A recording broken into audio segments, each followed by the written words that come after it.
പെട്ടെന്ന് ഈ പറയുന്ന പോലെ ഈ ഭാര്യ ഭർത്തൃ ബന്ധത്തിൽ വന്നിട്ടുള്ള മാറ്റങ്ങൾ എന്ന് പറഞ്ഞാൽ ചില പിടിവാശികൾ, അഡ്ജസ്റ്റ്മെന്റ്. ഇപ്പോൾ ഭാര്യ ഭർത്താവിന്റെ അടിമയാകണം.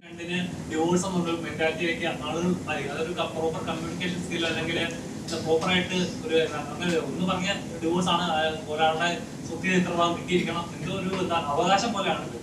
ശരിക്കും പറഞ്ഞ നിയമത്തിന് ഇങ്ങനെയുള്ള ലൂപ്പ് ഹോൾസ് ഉള്ളത് നമുക്ക് ഒരു ചൂഷണം പോലെ അല്ലേ? നമുക്കിപ്പോ ഒരാളെ നമുക്ക് അറിഞ്ഞെത്താ സ്നേഹിച്ചെന്ന് വിവാഹം കഴിക്കാൻ പോലും ഇപ്പൊ 10 ആലോചിക്കേണ്ട ഒരു അവസ്ഥയാണ്. അല്ല, ശരിയാണ്, വളരെ ശരിയാണ്. നിയമത്തിൻ്റെ ഒരുപാട് പഴുതുകളുണ്ട്, ലൂപ്പ് ഹോൾസ് ഉണ്ട്. അത് അടയ്ക്കുക തന്നെ വേണം. അതോടൊപ്പം തന്നെ പെട്ടെന്ന് ഈ പറയുന്ന പോലെ ഈ ഭാര്യ ഭർത്തൃ ബന്ധത്തിൽ വന്നിട്ടുള്ള മാറ്റങ്ങൾ എന്ന് പറഞ്ഞാൽ ചില പിടിവാശികൾ, അഡ്ജസ്റ്റ്മെൻറ്റ്.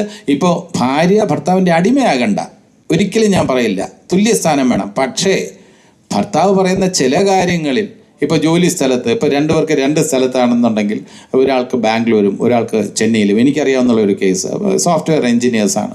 അപ്പോൾ ഭാര്യ പറഞ്ഞു ഭർത്താവിനോട് നിങ്ങൾ ബാംഗ്ലൂർ വരണം ട്രാൻസ്ഫർ വാങ്ങിച്ച്. ഭർത്താവ് പറഞ്ഞു നീ ട്രാൻസ്ഫർ വാങ്ങിച്ച് ചെന്നൈയിൽ വരണം. അവർ ഡിവോഴ്സായി. പക്ഷേ അതൊരു കോംപ്രമൈസ് ആകാവുന്നുള്ള ആയിട്ടാണ് എനിക്ക് തോന്നിയത്.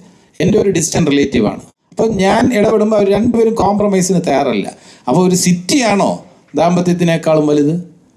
ചെന്നൈ ബാംഗ്ലൂർ എന്നുള്ള ഒരു കമ്പാരിസൺ ആണോ ഒരു ദാമ്പത്യ ജീവിതത്തിനേക്കാളും വലുത്? എത്രയോ വർഷം ഒരുമിച്ച് കഴിയേണ്ടതാണ്. ഈ ഭാര്യയ്ക്കും ചിന്തിക്കാവുന്നതേ ഉള്ളൂ, ബാംഗ്ലൂരിന് ഇതേ സുഖ സൗകര്യങ്ങൾ നാളെ ഉണ്ടാവണമെന്നില്ല. ഭർത്താവിനും ചിന്തിക്കാം, ചെന്നൈയിൽ ഇപ്പോൾ കണ്ടെത്തുന്ന സുഖ സൗകര്യങ്ങൾ നാളെ ഉണ്ടാകണമെന്നില്ല. അതിനപ്പുറം ഒരുപാട് കാര്യങ്ങളുണ്ട്. അവരവരുടെ ടേസ്റ്റ്, വളർന്ന സാഹചര്യമുണ്ട്, ജീവിച്ച സാഹചര്യമുണ്ട്. അത് ഭാര്യയായിരുന്നാലും ഭർത്താവായിരുന്നാലും അത് ഭർത്താവിൻ്റെ ജീവിത സാഹചര്യങ്ങളുമായിട്ട് പൊരുത്തപ്പെടാൻ ശ്രമിക്കണം. ഭർത്താവും അതേപോലെ ഭാര്യയുടെ ജീവിത സാഹചര്യങ്ങളുമായിട്ട് പൊരുത്തപ്പെടാൻ ശ്രമിക്കണം. അൾട്ടിമേറ്റായിട്ട് മനസ്സുകൾ മനസ്സിലാക്കാൻ ശ്രമിക്കുക. മനസ്സിലുള്ളത് എന്താണ്, പരസ്പരം മനസ്സിലാക്കാൻ ശ്രമിക്കുക എന്നുള്ളതാണ്. അതിൽ ശ്രമിച്ചു കഴിഞ്ഞാൽ പല ഡിവോഴ്സുകളും ഒഴിവാക്കാം.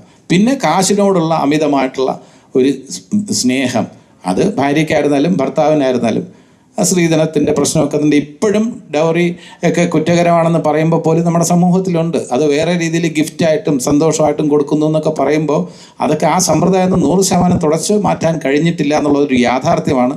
അപ്പോൾ നിയമത്തിൻ്റെ ഈ ലൂപ്പ് ഹോൾസ് ഒരു വശത്ത്, മറുവശത്ത് നമ്മുടെ മനസ്സിൽ വന്നിട്ടുള്ള മാറ്റങ്ങൾ, കാലത്തിനനുസരിച്ച് കുറച്ച് കോൺഫിഡൻസ് ഇരു വിഭാഗത്തിനും കിട്ടുമ്പോൾ ഇതിലൊന്നും വലിയ കാര്യമില്ല, ഒരു ദിവസം തന്നെ ഈ ബന്ധമൊക്കെ നമുക്ക് വലിച്ചെറിയാം എന്ന് തോന്നുന്ന അതിനൊരു സാങ്ക്ടിറ്റി, അതിൻ്റെ ഒരു പവിത്രത ഈ ദാമ്പത്യത്തിൽ ഇല്ല എന്ന് വിശ്വസിക്കുന്ന ഒരു കാലഘട്ടത്തിലാണ് നമ്മൾ ജീവിക്കുന്നത്. എല്ലാവരും അല്ല കേട്ടോ, ഇപ്പോഴും അത് വളരെ ഒരു പവിത്രമായിട്ടുള്ള ഒരു ബന്ധമാണ് ദാമ്പത്യ ജീവിതം എന്ന് കരുതുന്ന ആൾക്കാരുണ്ട്. അപ്പോൾ ഒരു മൈനോറിറ്റി ഉണ്ട്. ആ മൈനോറിറ്റി അത് കൂടാതിരിക്കാൻ ഇത്തരം സിനിമകളിലെ ചിന്തകളിലൂടെ കഴിയട്ടെ എന്നാണ് നമ്മുടെ പ്രാർത്ഥന. അതിങ്ങനെ വർദ്ധിക്കാതിരിക്കട്ടെ. ഡിവോഴ്സുകളൊക്കെ കുറയാൻ, അന്യായമായ കാരണങ്ങൾ പറഞ്ഞ് ഭർത്താവിനെയോ ഭാര്യയോ ക്രൂശിക്കുന്നത് കുറയാൻ ഈ സിനിമയ്ക്ക് ഏതെങ്കിലും തരത്തിൽ സഹായിക്കാൻ കഴിഞ്ഞാൽ എനിക്ക് സന്തോഷമുണ്ട്. അതൊരു വലിയ ചോദ്യമാണ്. അത്ര എളുപ്പമല്ല നമുക്ക് പറയാം, ചുമ്മാ ഒരു പൈങ്കിളിയായിട്ട് പറയാം. അത് പെട്ടെന്ന് ഈ സിനിമ കണ്ടിട്ട് തന്നെ 10 പേര് അവരുടെ തീരുമാനം മാറ്റി എന്നൊക്കെ നമുക്ക് പറയാം. പക്ഷേ അതല്ല, ഒരു മനസ്സിലൊരു തോട്ട് വന്നല്ലോ. ഇപ്പം നിങ്ങളുടെ ചോദ്യത്തിൽ തന്നെ ഞങ്ങൾ ഹാപ്പിയാണ്. നിങ്ങൾ ചോദിക്കുന്നുണ്ടല്ലോ, ഇത് മനസ്സിൽ എന്തെങ്കിലും രീതിയിൽ സ്പർശിച്ചിട്ടുള്ളത് കൊണ്ടല്ലേ നിങ്ങൾ ചോദിക്കുന്നത്. അതിൽ ഞങ്ങൾ കൃതാർത്ഥരാണ്. ഉടൻ തന്നെ ഒരു സമൂലമായ മാറ്റമൊന്നും പ്രതീക്ഷിക്കുന്നില്ല. അത് സത്യമാണ് പറഞ്ഞത്. അതെ, തീർച്ചയായിട്ടും എല്ലാവർക്കും റിലേറ്റ് ചെയ്യാൻ പറ്റുന്ന ഇത് ഞാൻ പറഞ്ഞില്ലേ, ഇത് സത്യസന്ധമായിട്ടുള്ള ഒരു കഥയാണ്. ഇതിനകത്ത് സിനിമയ്ക്ക് വേണ്ടിയുള്ള എൻ്റർടൈൻമെൻ്റ് ആക്കാൻ വേണ്ടിയിട്ടുള്ള വെള്ളം ചേർക്കലേ ഉള്ളൂ. ഇതിലെ സംഭവങ്ങളും സംഭവ പരമ്പരകളും സത്യമാണ്, 100% സത്യമാണ്. കള്ളമൊന്നും ഒരിടത്തുമില്ല. ജീവിതത്തിൽ സേതുവിന് അനുഭവിക്കേണ്ടി വന്നിട്ടുള്ള കാര്യങ്ങളുടെ എൻ്റർടൈൻമെൻറ്റ് വെർഷനാണ്.